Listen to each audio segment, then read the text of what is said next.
Fire signs, tignan po natin kung ano yung mensahe para sa'yo ngayong araw. Keep in mind po na ito ay general reading lamang, so hindi po lahat ay makaka-relate, so be open-minded. Kung hindi pa po kayo nakasubscribe dito sa ating channel, please subscribe na po kayo and palike na din po ng ating video. At sa mga nice pong mag-avail ng ating private readings, Lucky Stones and Amulet, makikita nyo po yung link sa description box below. Tarot Intentions by Aliana Reyes. Okay, tignan po natin kung ano ang mensahe para sa'yo. Spirit guide, energy po natin kay fire signs ngayong araw. So we have unappreciated. Ito yung nafe-feel po ninyo. I felt like you didn't care. So may mga tao po ba sa paligid ninyo ngayon? Fire signs, parang binigay nyo na yung best ninyo pero parang wala pa rin, kulang pa rin. So parang bumalik yung energy natin na to. Meron akong nasabi na ganito. Hindi ko alam kung ilang weeks na ba yung nakakalipas. Pero ayan no. Nafe-feel ninyo na parang ano ba, kulang pa ba? Ayan po. So, ginagawa nyo naman yung best ninyo pero kulang pa para sa ibang tao. Siguro, mas kailangan mong i-appreciate yung sarili mo. Kailangan yata manggaling yan from within. Kasi pag lagi mong i-expect na ma-appreciate ka ng ibang tao, baka hindi mo yan makita sa kanila. So, i-appreciate mo yung sarili mo. Kung ano yung kaya mong gawin ngayong araw na ito. So, take it easy, take it slowly, huwag kang magmamadali, huwag mo masyadong i-push yung sarili mo kasi iba sa inyo nape-pressure kayo ngayon. Tignan pa po natin ano pa yung mensahe, spirit guide, mensahe pa po natin. We have commitment, ayan. So pwedeng dito nyo nafe-feel na hindi kayo na-appreciate ng inyong asawa, ng inyong partner, ayan po.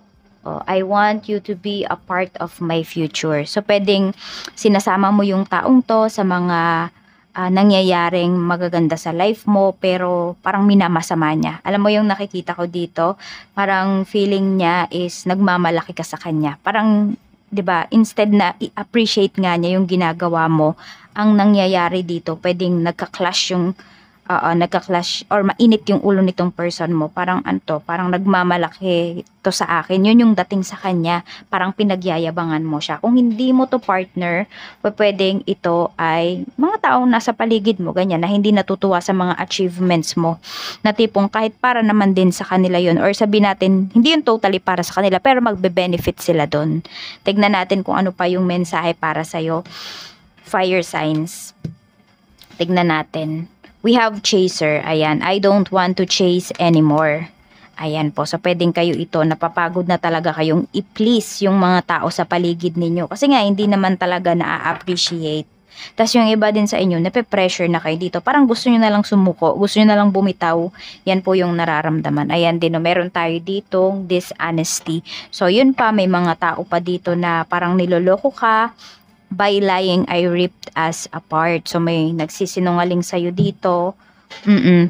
Sabihin natin, sinasabi ng iba sa inyo, hindi naman po big deal. Or sinasabi siguro ng tao na hindi naman big deal yung pagsisinungaling ko sa'yo, fire signs.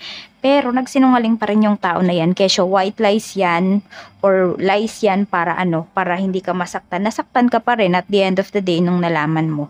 So, tignan natin. Spirit guide, ano pa po yung mensahe natin?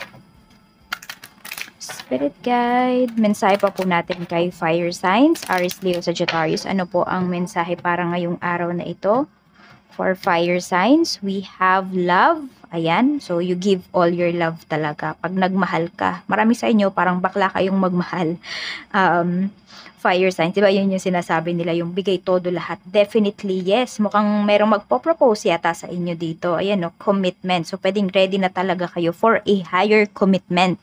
Oo, meron ba kayong nakakausap ngayon? So yung tao na to, sabi natin kung talking stage pa lang kayo ngayon, pwedeng magle-level up na yung relationship ninyo, pwedeng magiging official na kayo.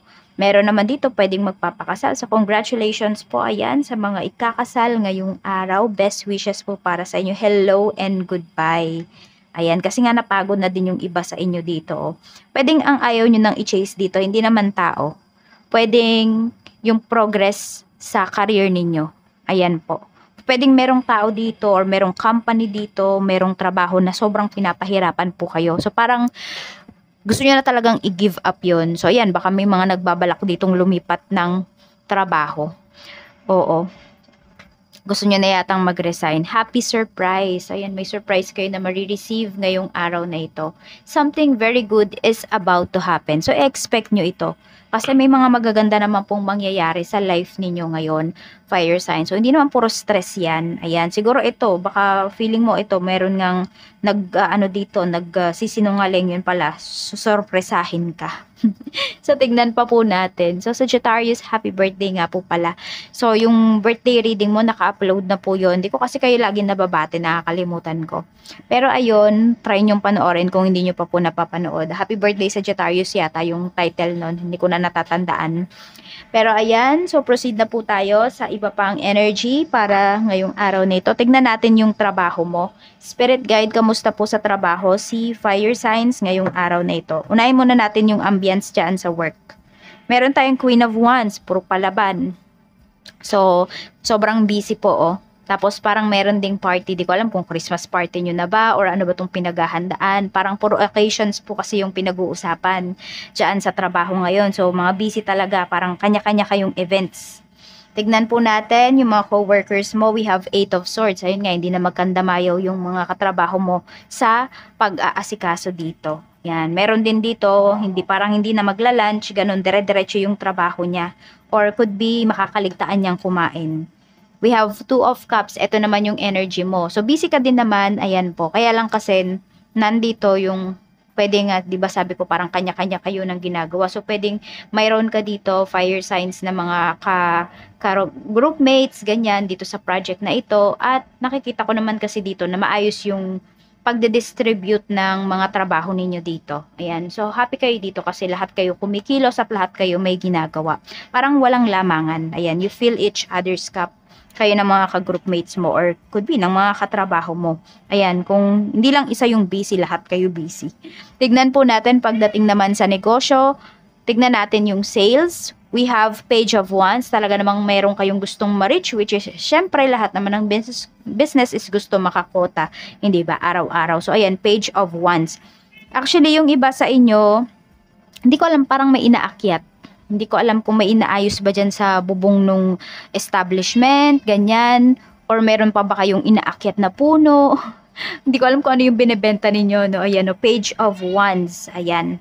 Tignan natin. Spirit guide. Ito yung energy pagdating sa sales, sa negosyo mo ngayon. Maganda siya. At nandoon talaga yung dedication. Ayan po. We have 9 of Pentacles. Ito naman yung mga staffs mo or meron kang staffs or kung wala naman, ito ay sales mo pa rin. So, ito yung kita mo, no? 9 of Pentacles. So, maganda po. Talagang makakakota kayo dito. Maganda yung inyong mga pagkakabisihan, pagkakakitaan ngayong araw. So, meron talaga parang puno. Hindi ko alam kung nagbebenta ba kayo ng plants or baka nga may namumungang puno o kaya naman mga namumunga kayo ng mga kunwari fruits and veggies, ganon. So baka yun po yung binibenta ng iba sa inyo. Tignan natin. Spirit guide, ano pa po yung mensahe natin? Or may magta-travel pa ka dito? Ayan, yung iba po sa inyo. Nagta-travel kayo. Parang ano ba yun? Yung pasabay yung iba sa inyo. Parang nagaganoon. Fire sign. So, we have naman po 2 of Swords. Ito yung mga clients mo. So, may mga clients ka dito na parang konti lang dapat yung bibilhin nila tas mapaparami. So, parang mapapagastos sila ngayon pagdating dito sa business mo. So, nandun na, hindi naman sobrang galante pero may iilan po na galante ng mga clients dito. Tignan naman natin yung kaperahan mo. Overall kaperahan. The Emperor. Ang ganda. Ang ganda ng iyong kaperahan. Ayan o, The Emperor. So, meron dito responsible. Mukhang may magbibigay sa'yo ng pera dito. Kung hindi to tatay mo, pwedeng asawa mo yan, fire signs. Ayan, or pwedeng ikaw yung magbibigay sa asawa mo. We have The Emperor. Tignan natin kung ano pa yung mensahe. Okay. Pagdating sa love life sa mga single natin, we have Ace of Pentacles. Naku, mukhang may nakakakita dito ng value mo. Fire signs, ayan o, ang ganda. Ace of Pentacles, yung iyong energy dito. Napakaganda niyan o. Pwede rin may nag-o-offer sa'yo ng love. Ano ba? Kulo-kulo. Huwag ka magulo. Nagulo na naman yung mga cards o. We have the Chariot. Pagdating naman sa mga in a relationship, sabi ko nga, di ba, pwedeng mag-level up na yung inyong relationship. So, ayan naman talaga pinapakita dito with the Chariot.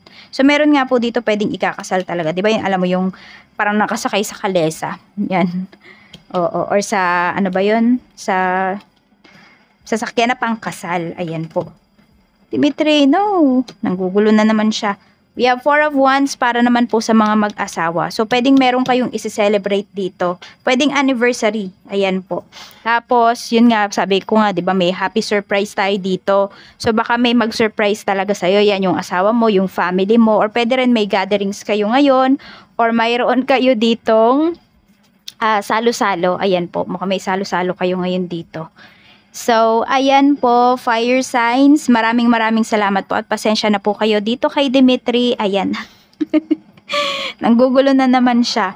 So, ayan po, ingat po kayo always. More blessings to come. Bye-bye ka na, Bi. Bye-bye na yan, bye-bye na. Bye-bye na po. Bye-bye na po.